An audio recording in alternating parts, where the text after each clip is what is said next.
The BYU Cougars get revenge on the Utah Utes. They run their win streak to 8 straight games, clinch a share of the third place finish in the Big 12 Conference, breaking all of it down on a special edition of our postcast right here on Locked On Cougars.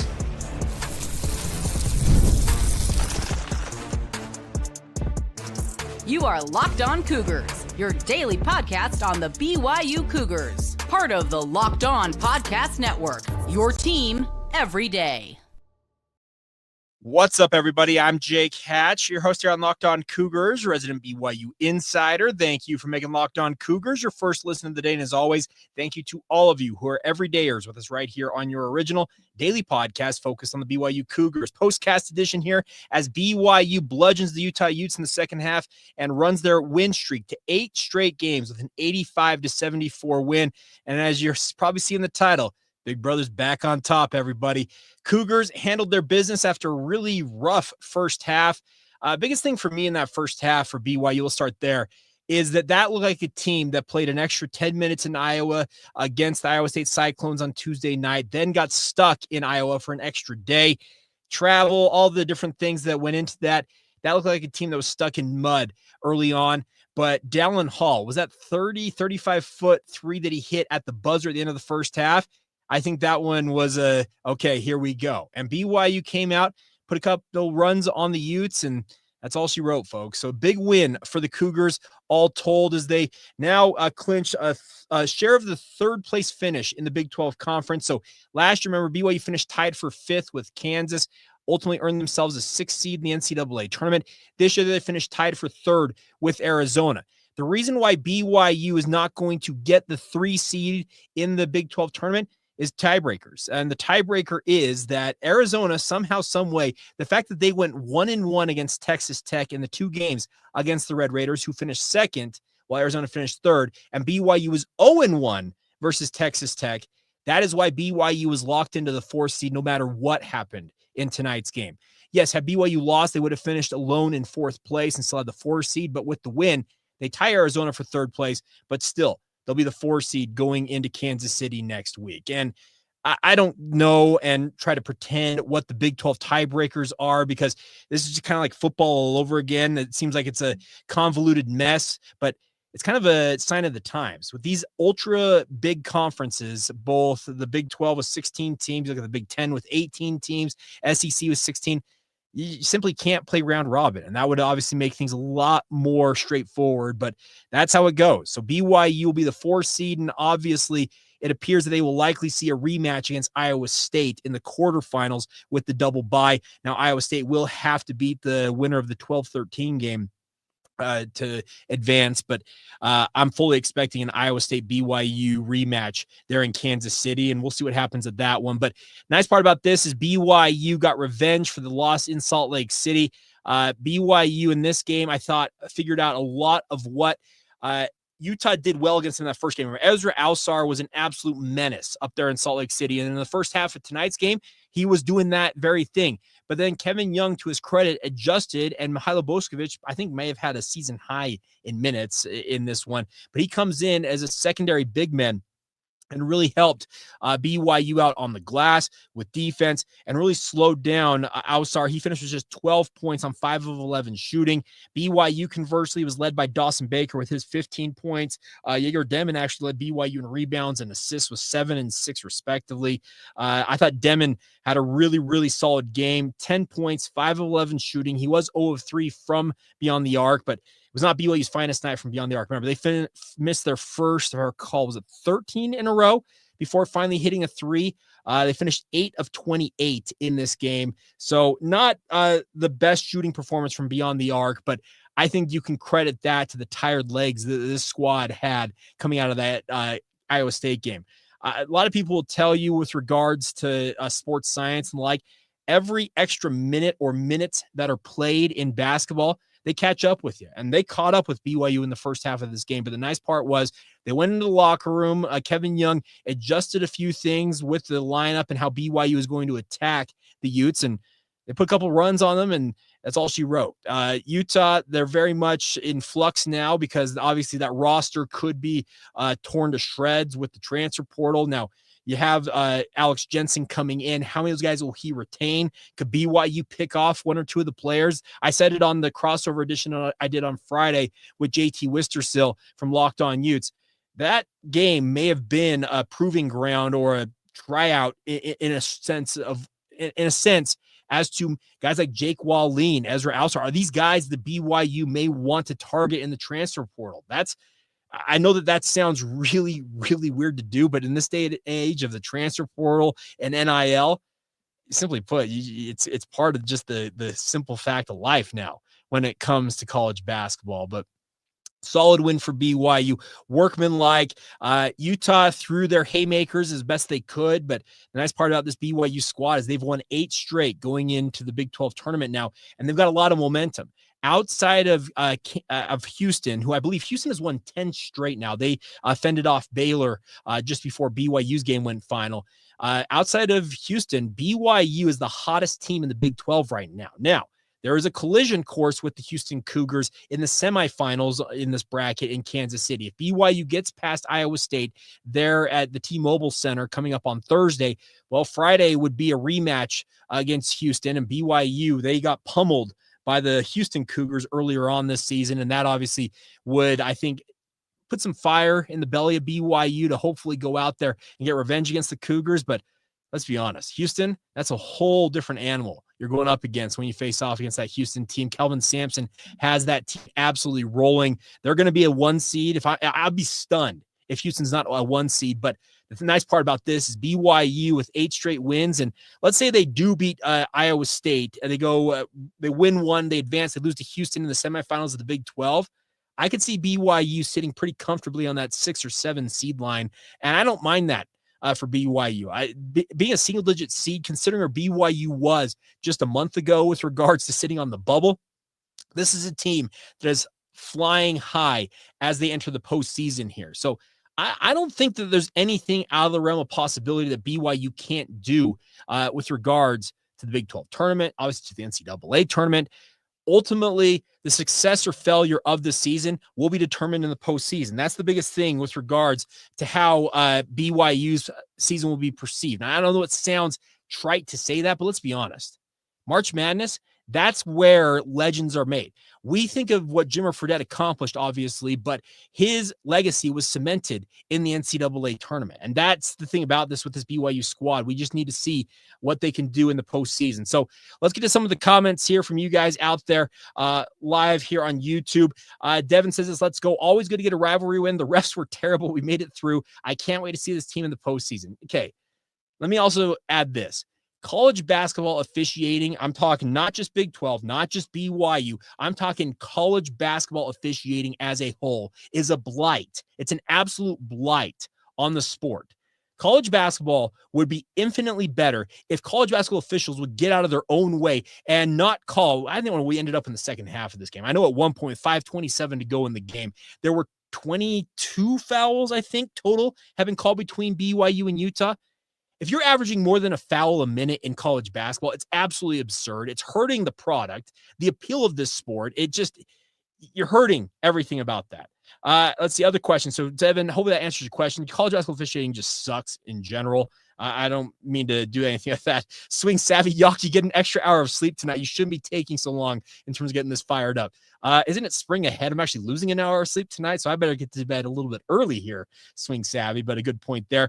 Brett, hopefully I answered your question. Why can't BYU be a 3 seed? It's just due to the wonky tiebreaker rules. It's much like football. Iowa State got into that Big 12 championship game in football over BYU to a wonky tiebreaker. Same thing here with basketball, so it's unfortunate. Landrick, nice break until Thursday upcoming. That double bye, especially after how tired legs it looked like BYU had, especially in the first half tonight. Yeah, having that double bye, not playing until Thursday, it's much needed for BYU. It was nice to see that. What was up with the fouls from Christopher Williams? Like I said, college basketball officiating, it's just, that's what it is. BYU border, why does Arizona own the tiebreaker? Yeah, it's just the Texas Tech thing. And like I said, them having 2 games against Texas Tech and getting 1 win there, how does it affect BYU? Only Brett Yormark and his compatriots in the Big 12 conference offices could really break that down for you. A blind man, I never felt worried about the outcome of a game. It was nice. It was a nice feeling to have. it's not a bad point. It is a nice feeling to have, knowing that you can go into a game and have a nice showing there. Other things here. Common opponent is the tiebreaker. Yeah, okay, so there's tiebreakers there. What did Caleb Lohner do at the end of the game?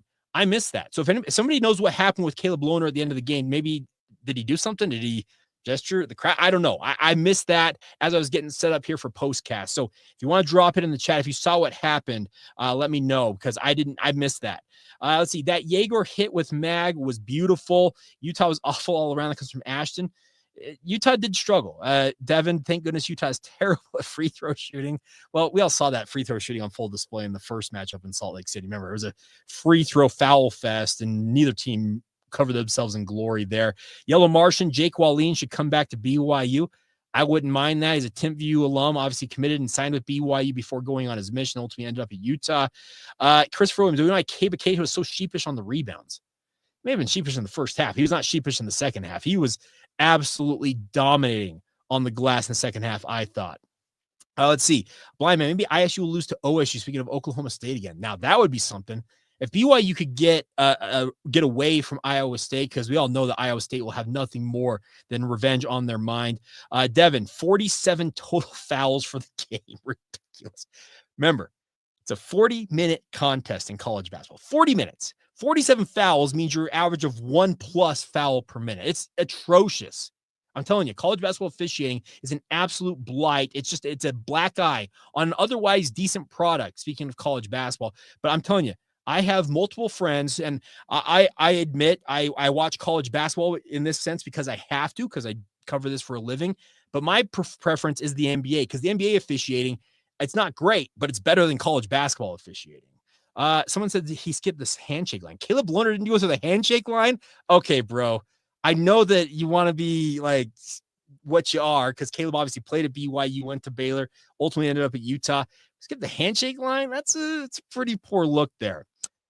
Lorenzo Shakespeare. This is an interesting point here, though. It's a good point. The rebound discrepancy is worrisome to me. Now, Utah understood coming into this game that the only way they were going to keep this a game is to generate extra looks with rebounds. They ended up with 53 total rebounds against 34 for BYU.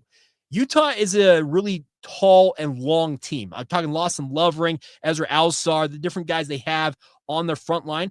They're long, and they made life difficult for BYU on the glass. But there are not many teams in the Big 12 that have that same length. Iowa State doesn't have it. Houston doesn't have it. They have uber athletic big men, but they're very much in the same mold of a Foose and a Kaba Keita, where they may be 6'8", 6'9", and just extra athletic. And that's where BYU, the difference comes, I think, is they can compete more favorably on the boards against teams like that, whereas teams that have true 7-footers and the like have made life difficult for BYU. Jacob Cushing, let's throw this up here. We gave them that evil belt. Now, I'm just going to use the term BTA. If you know what I'm talking about, you know what I'm talking about. If you know, you know. But it's the thing about this. It was a really, really nice showing for BYU. Dawson Baker showed up tonight, had himself a game. Speaking of Ryan Paulson, a couple other people commenting, hey, big thanks to guys like Foose and the other seniors, Trevin Nell, Mawit Mag. Obviously, we are going to say goodbye to those four. So, yeah, Mawit Mag, Trevin Nell, Fuseni Traore, and oh my gosh. I am now blanking on his name. It's at the tip of my tongue. I'm going to pull it up right now. It is, Trey Stewart. Duh, that was it. Trey Stewart. Those four, all of them have different stories. Mawit Mag, absolutely awesome pickup in the transfer portal. Fuseni Traore, nothing but steady Eddie production for 4 straight years for BYU, despite being an undersized big man. Trevin Nell, the shot doctor, he had multiple big games, had some big threes in this game, so nice to see him go out on a positive note. And then Trey Stewart, what a story. A guy who was absolutely glued to the bench. Comes in that West Virginia game that kicked off this 8-game win streak, him and Mihailo Boskovic were a big reason why BYU was able to go out and win that game against West Virginia. And the fact that he's carved out a nice niche for himself down the stretch of this season, really, really phenomenal story. The stuff that you make movies about, it feels like, in many respects. So it's really nice to see those four go out on a positive note, all of them contributing at a high level for BYU. And the hope is going into the postseason that they will obviously have a bigger opportunity to help BYU make some noise. That's the thing now. What can you do in the Big 12 tournament? Obviously, the bigger goal is to make noise in March Madness. If BYU gets to the round of 32, that's a success because it's been since the Jimmer Fredette era since BYU advanced in the NCAA tournament. Remember, Jimmer Fredette left in 2010. So it's been a minute since BYU's had any success on the national stage, and I would like to see them make a Sweet 16 run. I'd love nothing more than that, but simply put, I will consider this season a phenomenal success if they make it to the round of 32. We'll ultimately see what the seeding looks like. We'll see what happens in the Big 12 tournament. We'll have plenty of coverage for you guys over the next few days, getting you ready for that. Econ with Adam, favorite moment from the game. I'm a guy who's a sucker for blocks, and Trey Stewart absolutely just swatting. And I don't remember, it was Ezra Alstar. I don't know who he swatted. Actually, no, I had Myra Little. And thinks he's going to go up and lay this up. And all of a sudden, Trey's like, you know what I'm going to do? I'm going to make my best Keba Keita impression, just absolutely pummel this basketball. It was a great block. Really, really cool to see that from Trey Stewart. I did like Keba Keita's absolute yam. I like to call him yams that he had in that game as well. So really cool to see that. Devin, Dallin Hall's 3 was my favorite. I knew we were going to be okay. That 3 was monster. To go up 34-30 and have him hit that was 30 to 35 feet. I don't know what the exact tally was. It did kind of signal, okay, yeah, we're going to settle down here and we're going to run away with this one. So there you go. That's what I got for you guys on this postcast edition of the podcast. As always, you guys are the best out there. Oh, one other comment here. Let's get this in there real quick. Michael Drew. Let's see. Swing Savvy. Yes, let's throw this up here. Okay. I'm going to get to Michael Drew's comment, and then Swing Savvy, you're getting the final word because it actually makes me chuckle. I'm concerned about BYU's ability to win in the Big 12 tournament, NCAA tournament. If they keep starting slow as they have the past 3 games. That's not a bad point. They do have to start faster. They absolutely need to start faster. And that will be something I'm sure Kevin Young will be preaching to his guys about this one. But final word, here goes Swing Savvy. Yock trying to get off the stream fast. He forgets that us fans donate hundreds of thousands of dollars so you can talk sports in a closet. Okay, Swing Savvy. If I was truly making hundreds of thousands of dollars talking about BYU sports, I wouldn't be in a closet. I'd probably be in a professional studio, much like some of these big podcasters out there in the world have. And yeah, I would like to make hundreds of thousands of dollars, but that's very much not the case at this juncture. But hey, if you guys want to be a part of it, I'm absolutely willing to see us make hundreds of thousands of dollars at some point down the line. All right, that's going to do it for this live stream. As always, y'all are the best. Cannot thank you guys enough for all your support of the podcast. We'll have a full edition coming up on Monday, some retrospect on the regular season for BYU basketball. Also, some thoughts on BYU spring football as well. I know it's still going on amidst the run here for BYU basketball, but it's Big 12 tournament time. We'll have plenty of chatter in the lead up to BYU's trip to Kansas City, and you can stay tuned for that all week long right here on Locked On Cougars.